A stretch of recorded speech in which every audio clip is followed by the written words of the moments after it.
നമസ്കാരം കൂട്ടുകാരെ, പുതിയൊരു വീഡിയോയിലേക്ക് ഏവർക്കും സ്വാഗതം. ഇന്ന് ഞാൻ എളുപ്പത്തിൽ ഉണ്ടാക്കാൻ പോകുന്ന ഒരു മോര് കാച്ചിയതാണ് കാണിക്കാൻ പോകുന്നത്. അതിന് വേണ്ട ഇൻഗ്രീഡിയൻസാണ് ഇവിടെ എടുത്ത് വെച്ചിട്ടുള്ളത്. ഒരു കപ്പ് തൈര് എടുത്ത് വെച്ചിട്ടുണ്ട്, ഒരു 3 വെളുത്തുള്ളി എടുത്ത് അരിഞ്ഞ് വെച്ചിട്ടുണ്ട്, ഒരു ചെറിയ കഷ്ണം ഇഞ്ചി അരിഞ്ഞ് വെച്ചിട്ടുണ്ട്. ഇഞ്ചി അരിഞ്ഞ് നീളത്തിൽ അരിഞ്ഞ് വെച്ചിട്ടുള്ളതാണ്.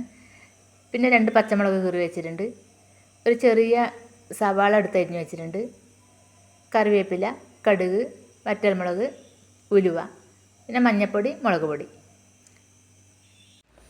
മോര് കറി ഉണ്ടാക്കുന്നതിന് മെയിൻ ഇൻഗ്രീഡിയൻസായ തൈരാണിത്. ഞാൻ ഇതിന് ആവശ്യത്തിനുള്ള 1 കപ്പ് തൈരാണ് എടുത്ത് വെച്ചിരിക്കുന്നത്. അത് നമുക്ക് മിക്സിയിലിട്ടിട്ട് ഒന്ന് അടിച്ചെടുക്കണം. നല്ല പുളിപ്പില്ല തൈരാണ് ഇതിന് ഉപയോഗിക്കേണ്ടത്. മിക്സിയിലിട്ട് അടിച്ചെടുക്കുന്നതല്ല എങ്കിൽ വിസ്ക് ഉപയോഗിച്ചിട്ടും അതിനെ ഉടച്ചെടുത്താൽ മതി. നമുക്കിത് എടുക്കുന്ന തൈരിൻ്റെ അത്ര തന്നെ വെള്ളവും കൂടി കൂട്ടിയിട്ട് അതിനെ ഒന്ന് അടിച്ചെടുക്കണം. അപ്പോൾ ഞാനിത് മിക്സിയിലിട്ട് ഒന്ന് അടിച്ചെടുത്ത് വരാം. ഇതിപ്പോൾ നേരത്തെ മിക്സിയിൽ ഒഴിച്ച തൈരും വെള്ളമെല്ലാം കൂട്ടി നന്നായി അടിച്ചെടുത്ത് വന്നിട്ടുണ്ട്. ഇനി നമുക്ക് മാറ്റി വെക്കാം. ഇനിയിപ്പോൾ നമ്മൾ ഇതിനാവശ്യമായ ഒരു പാത്രം അടുപ്പത്ത് വെക്കാം. മോര് കറി ഉണ്ടാക്കുമ്പോൾ നമ്മൾ ശ്രദ്ധിക്കേണ്ട ഒരു കാര്യമാണ് നമ്മൾ എടുക്കുന്ന പാത്രം. ഒരിക്കലും നമ്മൾ അലുമിനിയം പാത്രമോ സ്റ്റീൽ പാത്രത്തിലോ മോര് കറി ഉണ്ടാക്കരുത്. നമുക്ക് ഈ മൺപാത്രമാണ് ഇതിന് ഏറ്റവും അനുയോജ്യമായത്.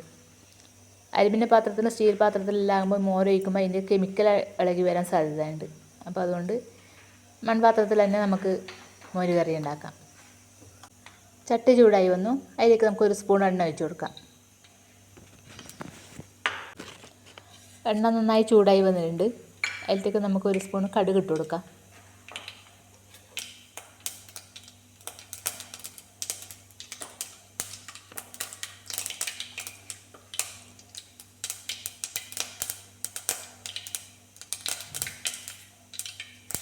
കടുക് പൊട്ടി കഴിയുമ്പോൾ നമുക്കൊരു സ്പൂണ് ഉലുവ കൂടി ചേർത്ത് കൊടുക്കാം. ഉലുവ നന്നായി പൊട്ടി വരുന്നുണ്ട്. ഇതിലേക്ക് നമ്മൾ നീളത്തിൽ കനം കുറഞ്ഞ് അരിഞ്ഞ് വെച്ചിരിക്കുന്ന ഇഞ്ചി ചേർത്ത് കൊടുക്കാം.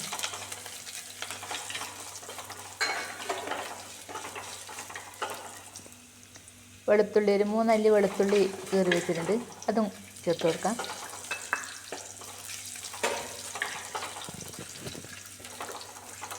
ഇതിലേക്ക് 2 പച്ചമുളക് കീറി വെച്ചിരിക്കുന്ന അതും കൂടി ചേർത്ത് കൊടുക്കാം. ഇത്രയും ഇൻഗ്രീഡിയൻസ് ചേർത്തിട്ട് ഒരു 10 മിനിറ്റ് സമയം നമുക്കതിനെ വഴറ്റിയെടുക്കാം.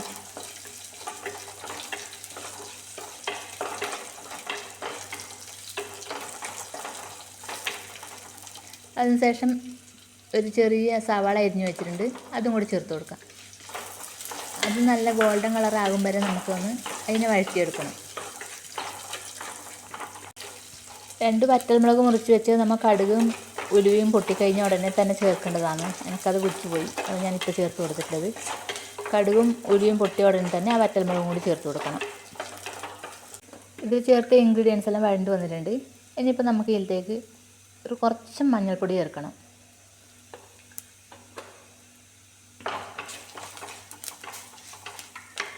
അതുപോലെ തന്നെ കുറച്ചും മുളക് പൊടി, ചെറിയൊരു 1/4 ടീസ്പൂൺ മതി. അത്ര പരം മുളക് പൊടിയും കൂടി ചേർത്തു.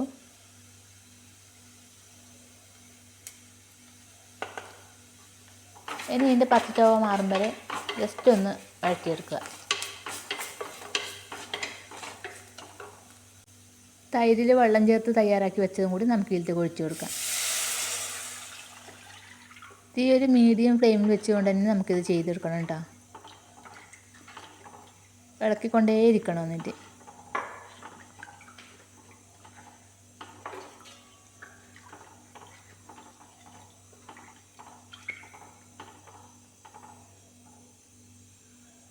കറിവേപ്പിലയും കൂടി ഇട്ട് കൊടുക്കാം നമുക്ക് ഇതിലേക്ക്.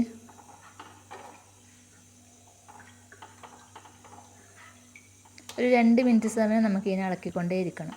ഇത് പ്രത്യേകം ശ്രദ്ധിക്കാനില്ല എന്താണെന്ന് വെച്ച് കഴിഞ്ഞാൽ തിളക്കാൻ പാടില്ല. ഇത് നന്നായി ചൂടായാൽ മതി.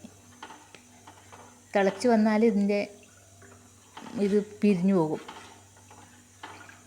അപ്പോൾ അതുകൊണ്ട് ഒരു 2 മിനിറ്റ് സമയം നമ്മൾ കൈവിടാതെ ഇളക്കിക്കൊണ്ടേ ഇരിക്കുക. നന്നായി ചൂടായി വന്നിട്ടുണ്ട്. ഇനിയിപ്പോൾ നമുക്ക് ഗ്യാസ് ഓഫാക്കാം.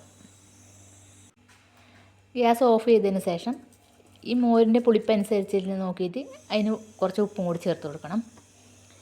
അങ്ങനെ ഈസി ആയിട്ടൊരു മോര് കാച്ചിയത് തയ്യാറാക്കിയിട്ടുണ്ട്. എല്ലാവരും ഒന്ന് ട്രൈ ചെയ്ത് നോക്കുക. അപ്പോൾ അടുത്തൊരു വീഡിയോയിൽ കാണും വരെ എല്ലാവർക്കും ബൈ ബൈ.